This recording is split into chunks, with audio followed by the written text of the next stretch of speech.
baiboly? Ahoana ho ny baiboly?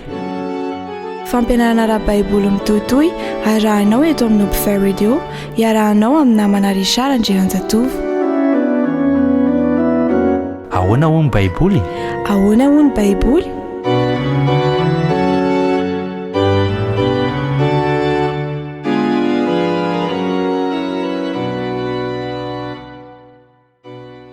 Raisiko ho fifaliana trano ny miona aminao ry namako. Iara-ianatra ny soratra masina indretsika androany.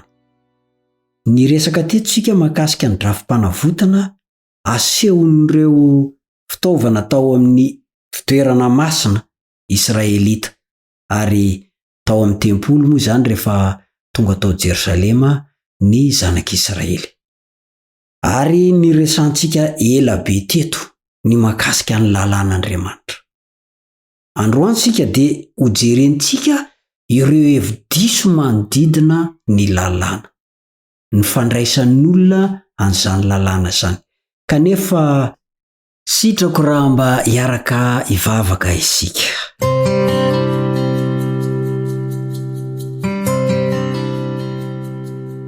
Ry rainay izay ny an-danitro, saotra aminao fa nomeno anay indray ty fotoana ty ahafahanay mandinika sy mamakafaka izay voalazan'ny teninao. Ty hafantatra marina izay. Ty hankatoanao ao anatin'ny tena izy izay fa tsy tianao anao foana. Ko amin'ity anio ity, omeo anay ny fananao masina. Avelo ny fahadosoanay, avelo ny tsy fahamendrenay.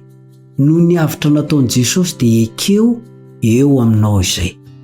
Meteza ianao hanome anay izany fanahy masina izany hanositra molotro, hanome ny teny sahaza ny mpiara-mianatra ny soratra masina. Meteza ianao komba sy tantana anay. Amin'ny anaran'i Jesosy no angatana izany. Amen.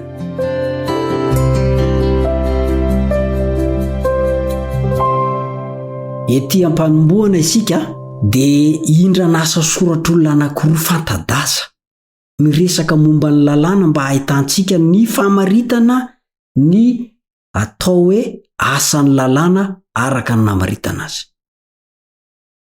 Marina fa tsy mifanohitra amin'izay voalaza amin'ny baiboly ny fanambarana izy ireo. Calvin sy Billy Graham, ireo anankiroa ireo ilay olona anankiroa fantadaza. Hoy Calvin, araka ny fanambaran'i Paoly hoy izy dia nofoanana ny lalàna seremoniely, fa mitoetra maritra kosa ny lalàna ara-pitondran-tena ny didy folo. Izany dia nosoratany eo amin'ny boky mitondra ny lohateny hoe Institution chrétienne, boky faharoa izy io, ao amin'ny toko fahafito, pejy fa 220. I Billy Graham kosa dia niresaka toy izao, fanontaniana no napetrany. Araka ny hevitr'ireo kristianina sasansasany izay fantatro dia isan'ny lalàna ny didy folo. Ary tsy mikasika antsika amin'izao fotoana izao intsony. Amin'ny maha-kristianina antsika hoy izy ireo dia olona afaka isika ka tsy eo ambany lalàna intsony. Marina ve izany? Izay ny fanambaran'ny Billy Graham. Dia manome valiny izy ao. Tsy marina izany. Ary manantena fa tsy ho voarebirebin'izany hevi-diso izany ianareo. Zava-dehibe tokoa no mahafantatra izay tiany testameta vaovao ambara raha milaza izy hoe olona afaka ny kristianina. Dia mbola tohizan'ny Billy Graham ihany ny fanambarany? Raha ny marina dia misy heviny roa ampiasain'ny mpanoratra ny testameta vaovao ny teny hoe lalàna. Indraindray izy dia ny lalàna seremoniely ao amin'ny testameta taloha izay mamelabelatra ny amin'ireo lalàna mikasika amin'ny fombafomba-pivavahana sy ny zavatra maro isan-karazany mikasika ny fihinana sy ny fisotro no tiany ambara. Ny amin'ireny lalàna ireny dia afaka tanteraka ny kristianina. Nefa ny testameta vaovao dia milaza koa ny amin'ny lalàna ara-pitondran-tena izay maharitra tsy miova ary voafitina ao amin'ny didy folo. Signs of the Times, izay no boky nanoratana izany tamin'ny 13 Aogositra 1579, pejy 4. Ahoana tokoa moa ny Baiboly mikasika ireo andininy madisy hevitra ny maro ireo, ary ahoana ny fanazavana tsy manipaka ny hevitra ny Baiboly manontolo. Hoy ny fanambaran'ny Romanina 9:17-20. Romanina 9:17-20, ary toy izantsika ao amin'ny Galatianina 4:20 toy izao vakiny amin'ny anaran'i Jesosy. Aza manolotra ny momba ny tenanareo amin'ny ota ho fiadiany tsy fahamarinana. Fatolory ny tenanareo ho an'Andriamanitra toy ny efa maty nefa velona. Ary ny momba ny tenanareo fiadian'ny fahamarinana ho an'Andriamanitra. Fa ny ota tsy anakery aminareo, fa tsy mba ambany lalàna ianareo fa ambany fahasoavana. Koa ny lalàna dia pitaizantsika ho amin'ny Kristy mba ho hamarinana noho ny finoana isika. Fa rehefa tonga ny finoana dia tsy fehezan'izay pitaiza intsony isika.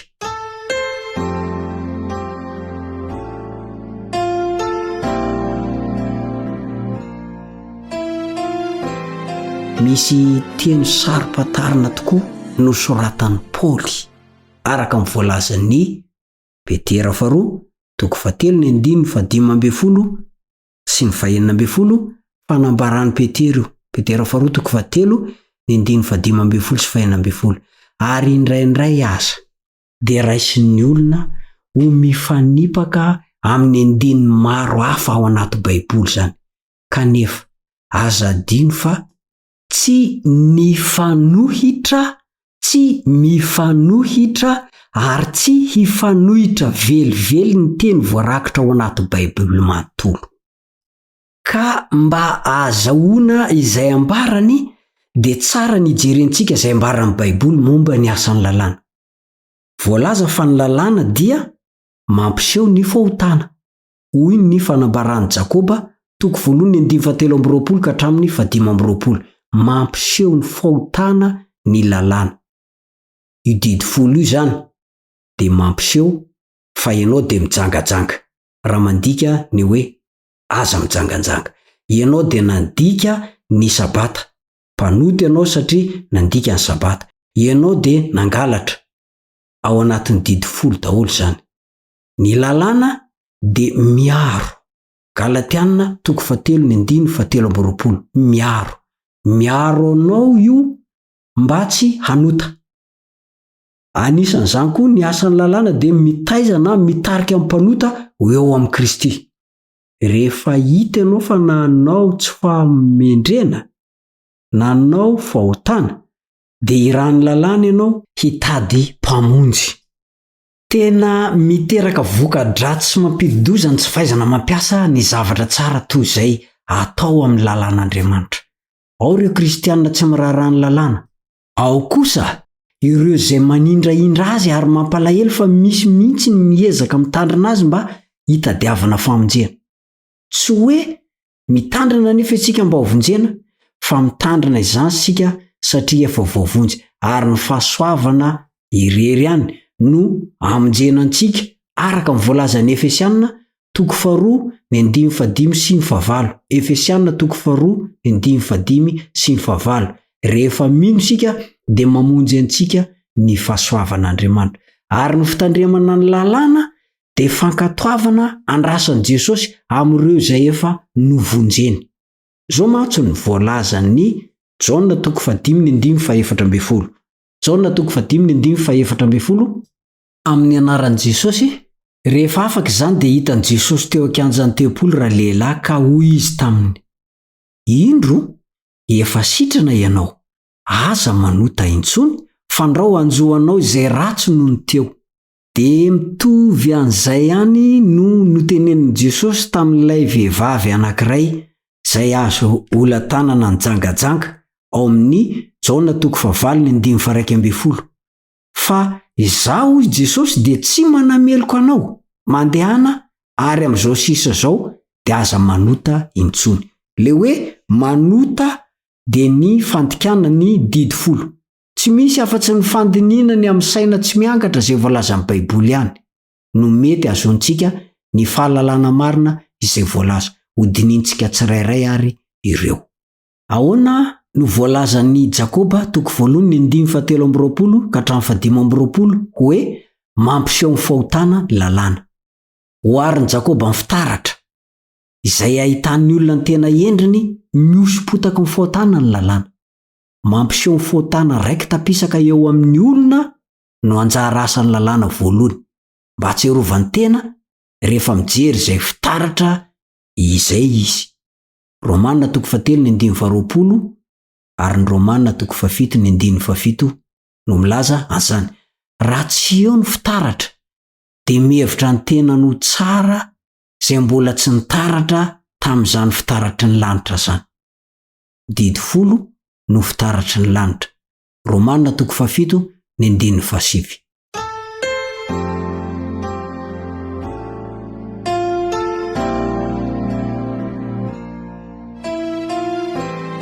Ahoana indray ny amin'ile hoe miaro ny lalàna araka ny voalazan'ny Galatiana 3:7-7.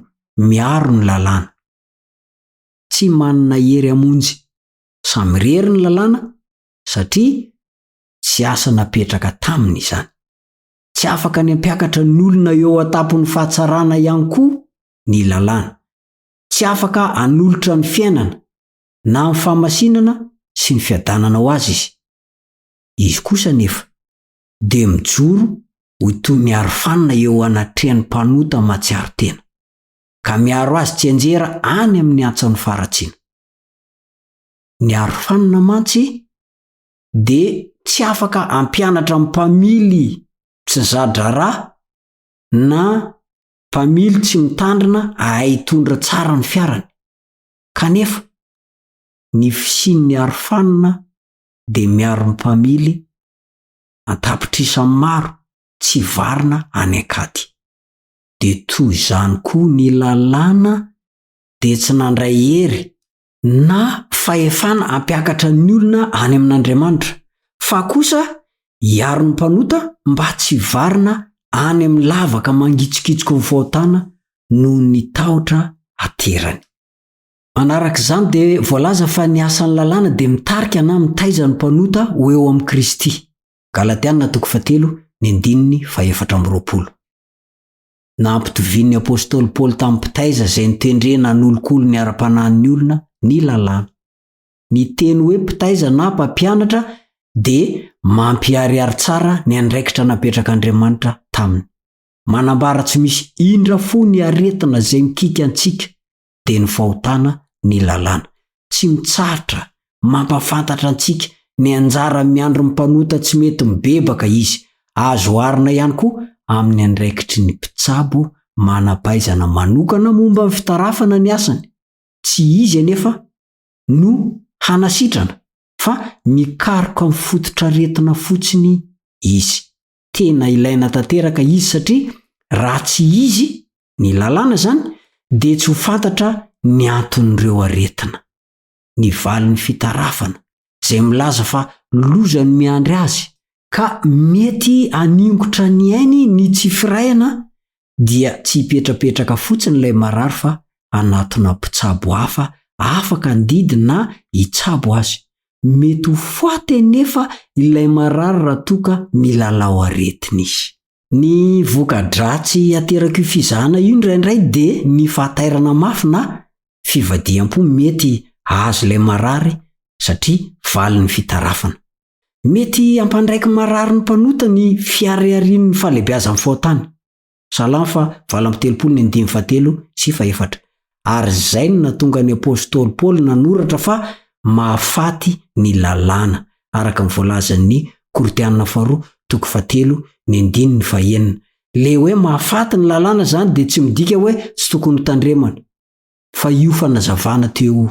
Ny vokatsoa mitovy azon'ilay marary sy ilay mpanota nefa dia ny fahatsapahan'izy roa fa samy mila fanasitranana avokoa rehefa samy avy ny taratra. Tsy ao anatin'ny raharaha mpitsabo mpitaratra mihitsy ny tsabony aretina hitany. Dia toy izany koa ny tsy mahandraikitra ny lalàna ny fanasitranana ny mpanota. Rehefa mazava amin'ilay marary ny aretina dia miezaka izy hitady fanasitranana mpitsabo tereny zany vokatry ny fitarafana zany izy hitady mpitsabo hafa anasitranana azy toy zany koa Jesosy ilay dokotera lehibe mpitsabo ny mpanota mila famonjena mitarika antsika hoe aminy ny lalàna rehefa manameloko antenantsika isan'andro isika ka matsiaro tena ho very zay tsy hainy lalàna ho tanterana de vitany avokoa hoy ny Romana 8:7.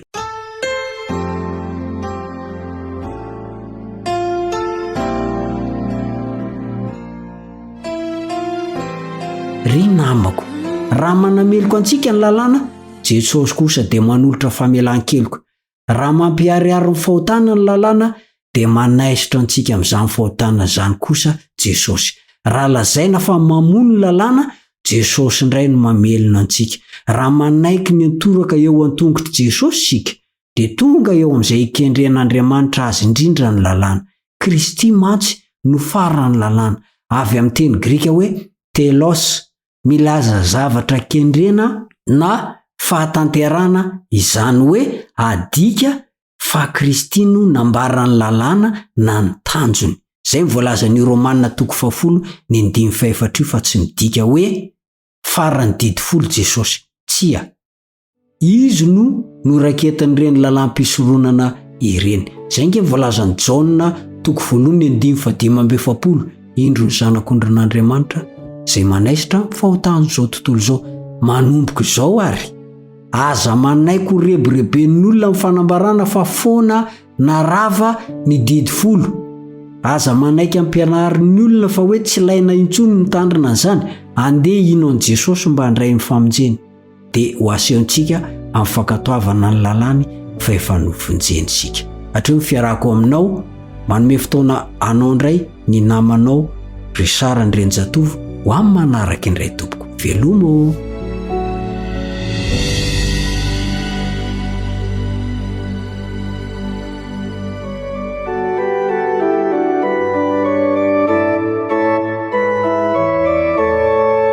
Ahoana hoy ny Baiboly? Ahoana hoy ny Baiboly? Fampianarana ara-Baiboly mitohitohy arahanao eto amin'ny Upfare Radio, iarahanao amin'ny namana Richard Ndrenjatovo. Ahoana hoy ny Baiboly? Ahoana hoy ny Baiboly?